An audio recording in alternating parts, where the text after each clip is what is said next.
Okay, amazing! Good morning, garden growers, and welcome back. In the last video, we talked about choosing where to grow, whether that's in containers, raised beds, or in the ground. Now that you have your space in mind, let's talk about what actually makes sense to plant there. And before we dive in, I just want to say you don't need to know everything. There is no perfect seed choice, and your garden is going to be more forgiving than you think. Okay, let's get into it. So when I'm choosing seeds, I like to ask myself 3 simple questions. Do I want to eat this? Will it fit in my space? And is this realistic? Think of food that you already buy. For me, things like that would be mixed greens, tomatoes, cucumbers. Basically, what you're going to want to do is make a list of the foods you already buy and enjoy eating. Next, ask yourself, will it fit in my space? Maybe your family loves pumpkins, but you only have room to grow in containers. And even though it can be done, maybe it's better to stick to other things you like that do really well in containers. Think about light. Do you have full sun or partial sun? Lastly, is this beginner-friendly and realistic for this season? For example, I would love to grow exotic fruit trees here in Canada, but they would require far more care than I am able to give this season. If you choose plants that are suited to your area, you'll have a much easier season.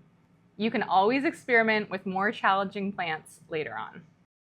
So now that you've made a list of what you actually like to eat and what grows in your area and fits in your space, then it's time to buy your seeds. I suggest getting them from a local supplier. They tend to only carry seeds that already grow well in your area, which of course will make your growing season much easier. It can also be a lot more cost-effective, especially when it comes to shipping. If you're shopping online, you can browse their online catalogs or sign up to receive their printed catalogs in the mail.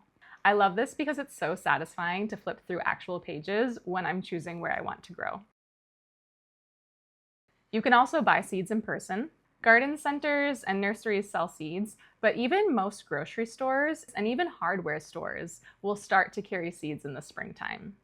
The hardest part is not overbuying. So I find that a great way to save money and get more seeds is also seed sharing. Ask other gardeners in your life what they're buying this year, or see what they already have from last year so you can swap and nothing goes to waste. Once you have your seeds in hand, the packet should tell you almost everything you need to know.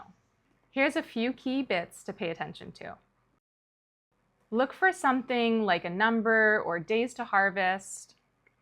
This tells you exactly how long it will take your food to grow to maturity. Direct sow or start indoors.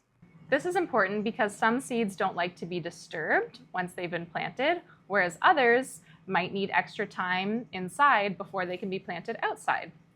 You also might see sun versus shade. Full sun usually means 6 to 8 hours a day at least. You may also see information like seed spacing and planting depth, as well as ideal soil temperature. All of this information will make your job much easier when I show you how to plant these seeds in the next video. We'll go over when to start indoors, when to direct sow, and how to set yourself up for strong seedlings.